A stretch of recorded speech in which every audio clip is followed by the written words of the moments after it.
Welcome ladies and gents, we've had round 2, the Chinese Grand Prix of the F1 season, the first sprint race of the season done and dusted, and as ever it's that time where I go through and rate each and every one of the drivers and how they got on over the entire race weekend. It's always a difficult one when you've got the sprint and the race and it's a mixed bag, but let's see how everyone did. Let's get to it. And as ever, we start with the race winner, Oscar Piastri, with a lights to flag finish from pole position on the Saturday race win. He was absolutely solid.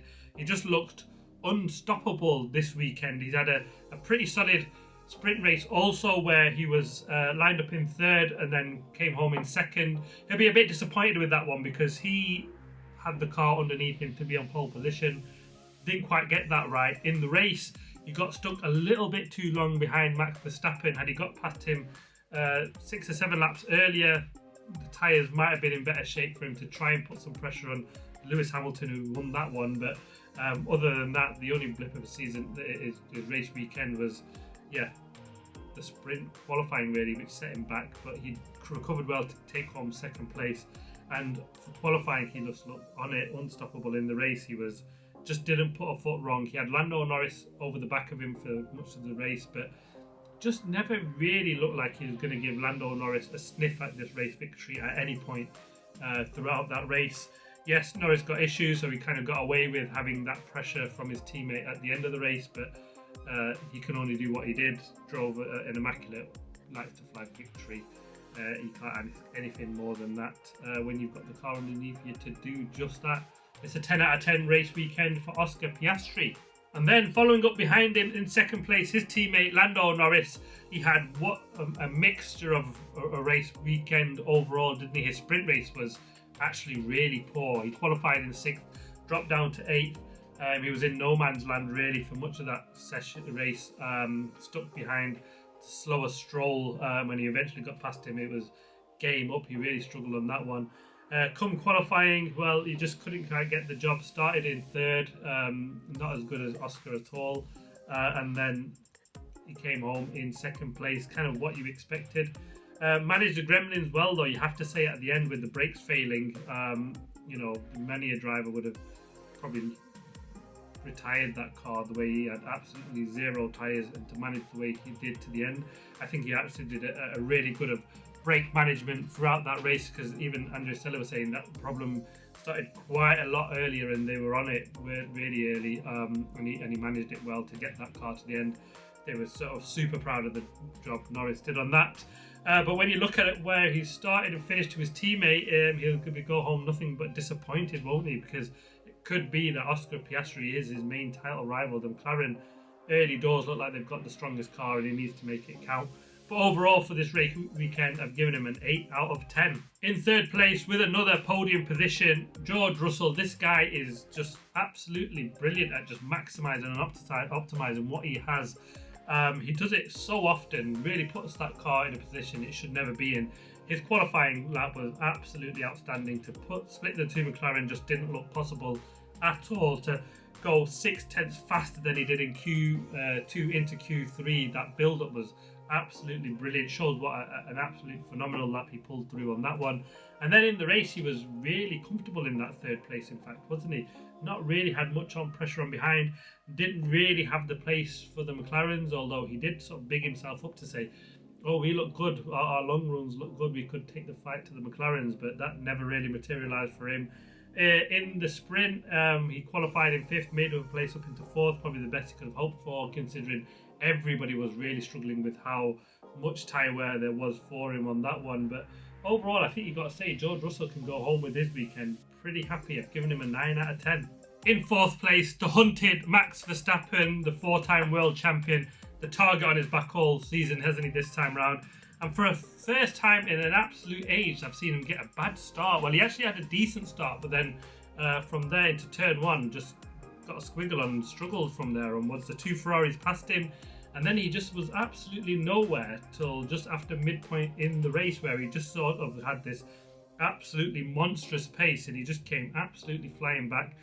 Lewis Hamilton pit, I think he would have been a sitting duck for Max Verstappen, who eventually got past his teammate Charles Leclerc, who was miles up the field anyway, and actually had good pace and recovered fairly well from where he dropped down to, because it looked like for all the world he'll be finishing behind the two Ferraris, with the potential for a battle with Lewis Hamilton, but he was so strong in the end that he absolutely came home and nicked fourth place. In the sprint, he just did what he could basically, didn't he? Started in second, finished in third place. It was always going to be a struggle to try and keep Oscar Piastri behind him, and he did well enough to keep him as long as he did behind him, because his car set was really poor. He just absolutely nowhere in that one. But for overall for the weekend, I've given him an 8 out of 10. In fifth place, man, Charles Leclerc, and he had an eventful race, didn't he? The first corner nearly took out his teammate, damaged front wing. So lucky that Lewis didn't get a puncture from that one, because that would have been a horrible end to Ferraris. I mean, it ended horribly anyway with both disqualifications in the end, but he did finish fifth for the race as not an official standing. But what a start. Got past Max Verstappen, that was crucial, and then for all the world it looked like he'd have to pit with that damaged front wing. 20 to 30 points of downforce. I mean, that is mega amounts of downforce, but he was quick. Some saying just that because of the damage and where it was, that might have helped him with that front left wear, and it was a front left limited track, and the wear being heavier on that front left than anywhere else, and so just of where that damage was potentially might have helped him with the tyre. It was flexing an awful lot down that straight, wasn't it? Would have helped him down the straight, who knows, but would he have been better with it? He was adamant it would have been. I think he would have been better with it. He would just, I think he got his setup right and more dialed in than Lewis did. It worked for him compared to Lewis. It didn't, and that's why he was much faster than Lewis. And then actually was really quick, got into the DRS of George Russell, and then it just seemed to drop off really quickly and badly for him from there onwards, because he eventually got passed by Max Verstappen in the end. But overall, difficult weekend for him. He finished fifth in the sprint race as well, started in fourth, so he lost a place there. And then he's finished one place better off in fifth in the race compared to where he started. But a difficult one for him, disqualified in the end. He's been beaten by Lewis Hamilton to a first win for Ferrari of the season, so he'll have a bit disappointed, with a lot of work to do, but overall a decent enough race in the end. It came back together for him. I've given him a 7 out of 10.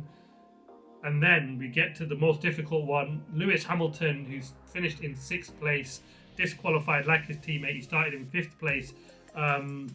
His weekend started with an absolute bang, with pole position for the sprint race, and then a lights to flag victory. Managed absolutely phenomenally. Held off Max Verstappen, who was in his DRS zone early doors. And then we got the vintage Lewis Hamilton. Is he back? I mean, it was a milestone for me, more the fact that he's out-qualified his teammate in both qualifying sessions, so let's just put that straight. And he was just on it from this weekend. He's done that everywhere he's going, his debut for whichever team, and he gets to China, he's banged it a pole. He did it again in the sprint, got the win. He'll be really happy with that. Just probably a bit lost of why it went so horribly wrong for the race. He just said that the setup changes that they did from sprint to the race just made the car more on a knife's edge. Didn't really work for him. And then he just wasn't quick. Got past Verstappen, and you thought, oh, Lewis could kick on from here, and then it was a real struggle. He just absolutely had no pace, even to his teammate, who he waved through, which was really surprising to see that sort of level of camaraderie between the two already. It's a long season, and he's giving points away. I mean, it didn't really matter too much in the end with them both being disqualified, but yeah, he'd be scratching his head because he was a lot slower than Charles Leclerc. Really struggled, and then Max Verstappen went past him, although he pitted for that one. It's a difficult one because when you've got such a phenomenal, I gave him a 10 for the sprint race, I gave him a 5 for the main race, and I'm going to give him, in the middle of the two, an 8 out of 10 for the whole weekend.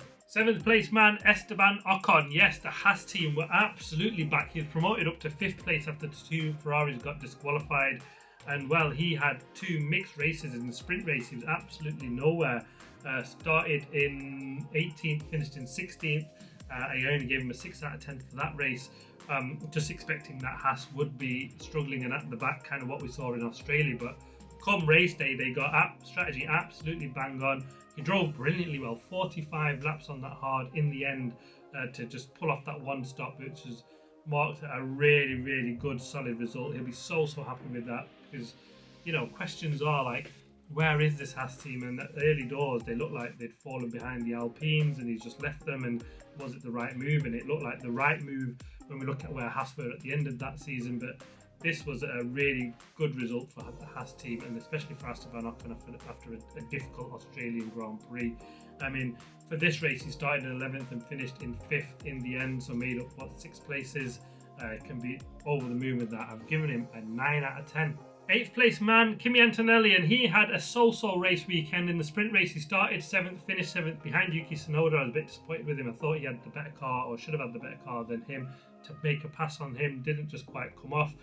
In the race, he started in 8th, finished in 8th. Also, didn't quite have the pace, but he was a steady Eddie, and he got driver of the day, which was a surprise to him, the team, and everybody around the whole world. There's no idea how he pulled that one off, but he got it. Probably the only credit you could get for that weekend. It was steady Eddie, nothing spectacular. Didn't throw it off track though, which is probably crucial as a rookie. Just miles under his belt, but nothing to write home about for this weekend. I've given him a steady 6 out of 10. 9th place man, Alex Albon in the Williams, and again another one with a mixed day. On the sprint day, he started in 9th, dropped back to 11th, and he thought, oh, it's going to be a struggle for them in the race, but wow, what a strategy call, and he pulled it off brilliantly well. Finished in 2 places up. He got 7th in the end with the DSQs, but went really long on that first stint, and it was that paid off, made that one stop work. Just drove brilliantly, birthday points for the lad, and brings home, you know, the lead. Williams, he's done it. Everybody was saying he's going to be in the shadow of Carlos Sainz, but so far the real Alex Albon that we know has stood up from what we've seen last season. He'll be disappointed, but this season he's come out with a bang. Absolutely brilliant, phenomenal result for him and the team, and he just drove brilliantly well, didn't really put a foot wrong. And when you looked at the Williams of how well or badly they performed in the sprint, Carlos Sainz pitted in the sprint, so it shows how hard that Williams was on its tyres. Shows what an absolutely brilliant turnaround in terms of setup, and job that Alex Albon did just to get them tyres through for as long as he did. He was absolutely phenomenal. Overall, I've given him an 8 out of 10 for the weekend. 10th place man, Ollie Behrman, and he moved up to 8th place in the end. Had a mixture again, 2 very split days. Started the sprint race in 12th, finished in 15th. I gave him a rating of 4 for that one, but for the race, he was absolutely on a charge. I mean, he started in 17th, finished in 10th, made up 7 places in the race. He was overtaking left, right, and centre. It was just hilarious in his post-race interview with his ciao as he's overtaking people. I just couldn't help but laugh at that one, but he was absolutely brilliant. A really top of best rookie of the day for me. Absolutely tremendous job to come home with some solid points in a Haas that didn't look great, let's be honest, in the sprint. You know, you just thought, oh, this is where they're at in that Haas team, but he pulled off a really good result, and kind of what you needed and expected from him and the team. Overall, though, from the 2 splits, I've given him a 9 out of 10, but the race is a 10 out of 10. There's no doubt about that, but because his sprint was so poor, I've given him a 4, and that's where I've just kind of given better and further doubt. Stronger reliance on the race with a 9 out of 10. Should have been a 10 probably, with that sprint being half decent. 11th place finisher, Pierre Gasly, and he was disqualified like the 2 Ferraris in the end for being underweight, and he'll be really disappointed because the 2 Ferraris being disqualified would have meant he would have finished 9th and picked up some decent points for him and the team. It was a difficult sprint race for him as well. He was absolutely nowhere, but in his race he was actually really good. Just 3 seconds behind Alex Albon in the end. He started in 16th, made up 5 places, just missed out on points, but obviously didn't count for nothing in the end because of the DSQ. But he'll be disappointed overall, I think, but I think his race was actually really good, make up 5 places, but I'm going to give him overall a 7 out of 10. 12th place finisher Lance Stroll ended up 9th in the end. He had a decent race actually overall. Even in the sprint race, he moved up a position from 10th to 9th, and then held off Lando Norris brilliantly well for as long as he did. Car struggled on tyres and he lost that position to him in the sprint. In the race though, he just went super long, didn't he, on that first stint? I mean, that was the eye-opener, and he was really the one that just sort of showed it's a one-stop because the hards are going to last. and why the two Racing Bulls didn't look at what he did in his first stint and think, this is a one stop and we'll just pit from the mediums and go long on the hards, because he's ended up beating the two Red Bulls, and it's meant that he's come home with some points because of the DSQs, which he's put himself in a position to pick up points. The only Aston Martin in the field because of the DNF for Fernando Alonso on lap 4. So the leading hope for the team, and he actually drove pretty well, a solid job from him. I've given him a 7 out of 10. 13th place finisher Carlos Sainz, who ends up with a point in the end, the biggest beneficiary, the other with the 3 DSQs all ahead of him. But he had such a mixed weekend. His sprint race was awful, in fact, wasn't it? He was started in 13th, finished in 17th. The only man to pit, actually a scheduled pit, sort of, it looked like, in the sprint race because he was that hard on his tyres in that Williams. And then to come back and not finish last from where he was an absolute miracle in itself.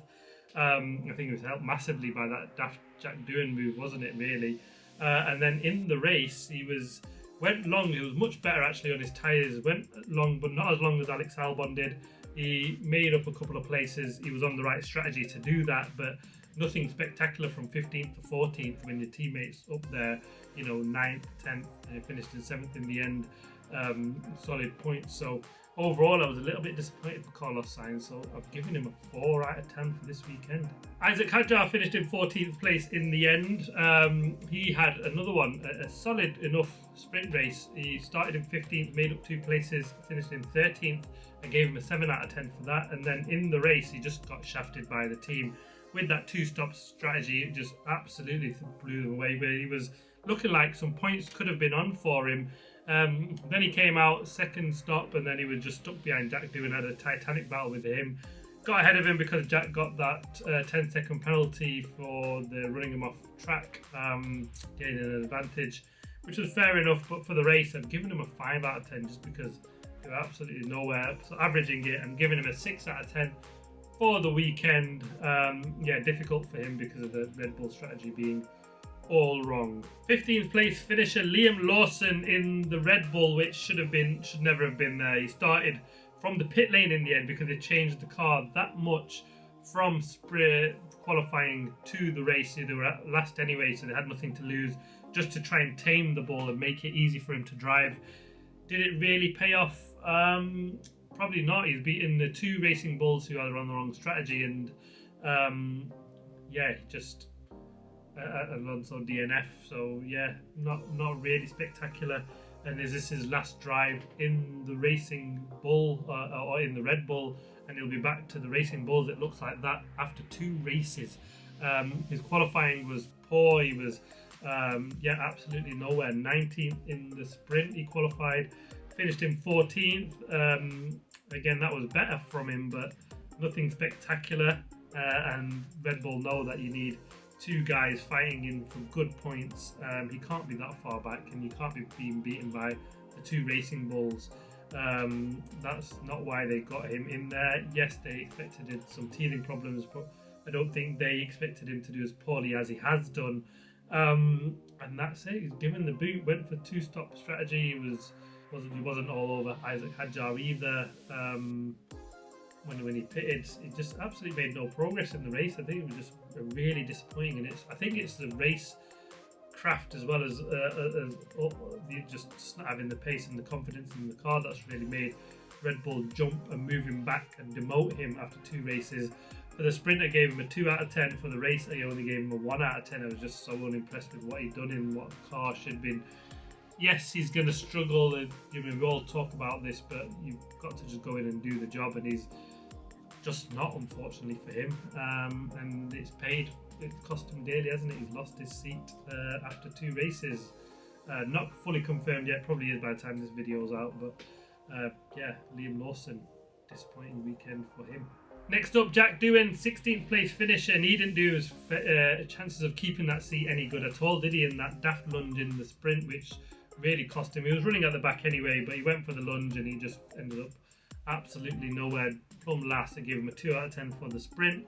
In the race, he had a good battle and kept him back the Racing Bull of Isaac Hadjar, so it was good to see him battling there. But hit the Alpine, they're probably looking at him being further up at the front than he was. Got the 10-second penalty, finished lowly. Another one that needs a good performance from somewhere to just sort of keep the Wolves away, because all the rumours were that Franco Colapinto will be up in that seat pretty quickly.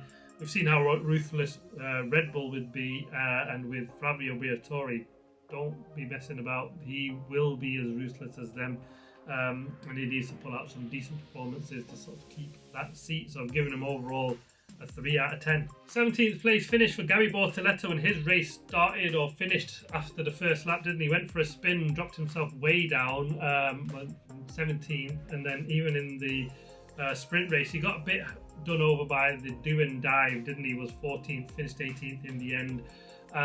Absolutely, yeah, just dropped the car so early doors. A really disappointing weekend. Beats his teammate Nico Hülkenberg, even by 10 seconds after a spin as well, which is absolutely crazy, but he'll be hoping for more from his race weekends. Shot himself in the foot right at the beginning. You can't be doing that. I've given him a 4 out of 10. 18th place finisher Nico Hülkenberg, and another one really struggled right off the start, went for a spin, got some damage, and I think that's what's really cost him right at the beginning of the race. Absolutely nowhere. Pits to 19th in the sprint, so nothing spectacular there. Another poor weekend from a seriously experienced individual. Really struggled to see who can give him any decent credit for this weekend. I've given him a 3 out of 10. 19th place finisher Yuki Tsunoda, who's going to get the promotion into the Red Bull team, and it wasn't off the back of a bad performance really. It was the team strategy area that cost him. He looked really solid up into points potentially in the race. Two-stop strategy didn't work for him at all, and then he got the front wing which failed, and then went in for the third stop, dropped him way back. His sprint race though was really good. Started in 8th, finished in 6th place, picked up a point there for the team. This car does look quick. He's looked quick, and he's shown why he is the man.